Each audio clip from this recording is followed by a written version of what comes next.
We've been called the evil resistance. The New York Times thinks I'm the worst Secretary of State of all time. Yeah. Yeah, since I last saw you, the Chinese have sanctioned me. The Iranians don't think so much of me either. But I'm proud of our fight, and I'm proud of our accomplishments, and that we have truly upended the status quo.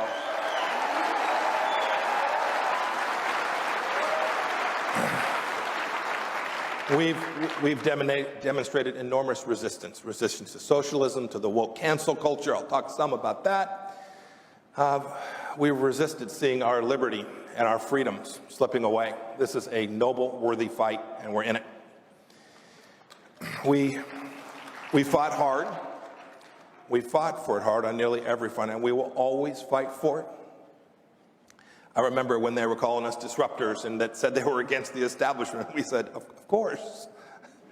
Now I'll tell a little story. I think I come by this disruption and shooting straight very naturally. And in the Pompeo family, I've been compared to my grandpa. His name was Earl Mercer. Now, Grandpa Earl always said what was on his mind. He was pretty rough cut from Kansas. He worked hard. He never won a Mr. Congeniality contest, even in Mitchell County. But when the going was tough, you wanted Grandpa Earl around. In the 1930s, Grandpa Earl was the sheriff of Mitchell County, Kansas. Population day, a little bit less than 6,500. My mother, Dorothy, was one of Earl's and Grace's 10 kids. I had an Uncle Richard. He was the last of the lot. And he was going to run for re-election as sheriff. And Richard decided that, you know, there was good money. There was really good money in homemade gin. So he built a still in the basement bedroom. Everything was good. Both the campaign and the bootleg business, all good. Until a still exploded in the basement. It blew up the basement and the campaign. Grandpa Earl was a one-term sheriff in Mitchell County. He moved his family to a little further south, where he raised my mother in Wellington, where he opened a pool hall. How's that for going from sheriff to the pool hall operator? Best chili in Kansas. I tell this story because I think there's a couple things that those of us who believe, those of us who've been part of the conservative movement for so long, can learn from this. First, he was a great sheriff, and he was regarded as such because he never tried to be anything he wasn't, and he was never afraid to tell people the truth. He did what the people of Mitchell County expected of him. He respected them. Second, the lesson from the gin problem is that plans change, things happen. We don't always see it going exactly the way we want, but we should never give up. We should always be true to ourselves, and we will succeed at all of it if we do.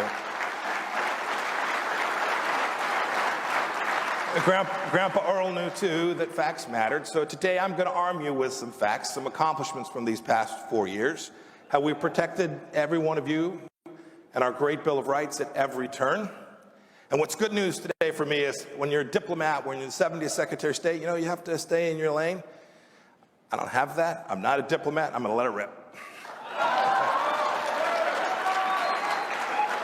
So look, where did we begin? We began with you. We began with workers all across America who we put back to work. We put back to work women. We put back to African Americans, Asians, Hispanics, everyone. Everyone was back working. We did that. President Trump did that. Our team understood that this mattered.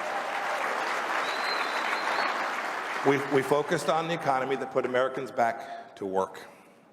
We did it by also securing our borders, giving Americans the chance to make a good wage and a chance to take care of their families. And we also, I'm from Kansas, don't forget, we built American energy jobs too.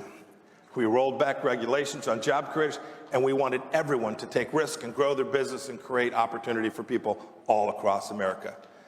I heard this time and time again. I remember I ran for Congress in 2010 when President Obama was in office. Employers and workers had both lost confidence. We restored that confidence. They knew we had their back, and we knew we'd support them, not burden them. We wanted them to be successful. The hallmark of our work here in America was that we were bold and fearless. And what I hear today, I hear Democrats pretend they care about jobs in America. But before the seats were warm in the Oval Office, they destroyed 10,000 jobs in a pipeline. You know, and I see, too, my predecessor's predecessor green geek John Kerry, right? He thinks these folks are all going to go make solar panels. I'll tell you what, you ask the good people of Midland, Texas, Oklahoma, or Kansas, or South Dakota, or Pennsylvania, you think petroleum engineers and rig hands are going to go out and make solar panels? No, and you can bet this too, those cheap Chinese solar panels will start flooding into America like you have not seen. And this won't be good for the United States of America. Now, don't get me wrong, sometimes we get accused, say we don't care about the environment, we create jobs that destroy the environment. That's just not true. We simply didn't do it. We didn't protect the environment on the backs of American workers. There were more job openings than people looking for work for much of these past 4 years. It was an amazing accomplishment.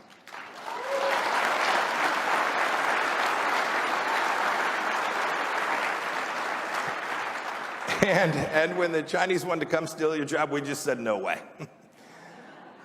40 years, bipartisan, Democrat and Republican, 40 years of failure. Letting made in China crush us was going to stop. We demanded fair and reciprocal trade. Never forget, too, China depends more for us than we do on them. President Trump understood that, our foreign policy understood that, and we protected the American worker from the Chinese Communist Party's predation on us here in America.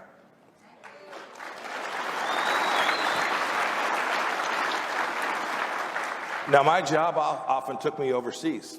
We protected our freedom abroad. We kind of did it like Grandpa Earl did. We were honest, hardworking. We treated the world as it is, not as we wished it were.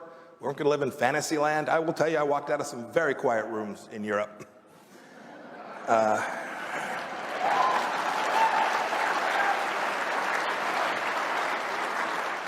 We had a restrained foreign policy, but when the time came, when the situation so required, we led. We came hard. We came heavy. I sent messages repeatedly to bad guys around the world that if you touch an American, you'll pay dearly. Now we all know that strength deters bad guys. Weakness begets war. And we want to stay out of wars. And we did. I was with the president so many trips, and he would tell his counterparts across the world, he would say, look, I'm going to put America first as the president of the United States, and I expect you will put your country and your people first. And we'll work together and accomplish this for both of our countries, and we did that. You know, America first is right for America. It's right for each of us. America first secures our freedom, and the entire world benefits when America is fearless and bold and strong. Let me just tick through a few ways, right? So first, we show up, Paris Climate Accord. It was a job-destroying joke, so we said au revoir. Yeah. Look, we all want clean air, safe drinking water, but the Paris Agreement was a fantasy for elite diplomats who just wanted to virtue signal. And when President Biden re-entered this deal, I can tell you that Xi Jinping was smiling every single minute, and the American workers lost. We, too, spent a lot of time. We defended America in the Middle East, and we defended Israel in the Middle East, too. We were told a number of things. Right? This was what establishment foreign policy meant. It says we were told that you can't sanction the Ayatollah in Iran, and you can't stop sending pallets of gas to the leadership. There'll be a war. Well, we did, and there wasn't a war. We were told you can't Israel to Jerusalem. There'll be a war. Well, we did, and there was not a war.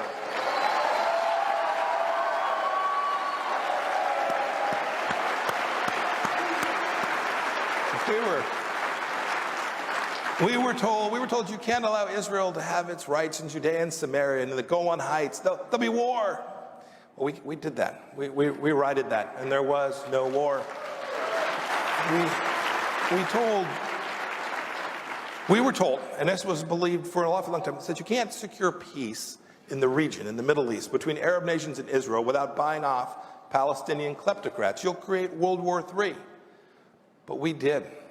The Abraham Accords forged a real peace in the Middle East.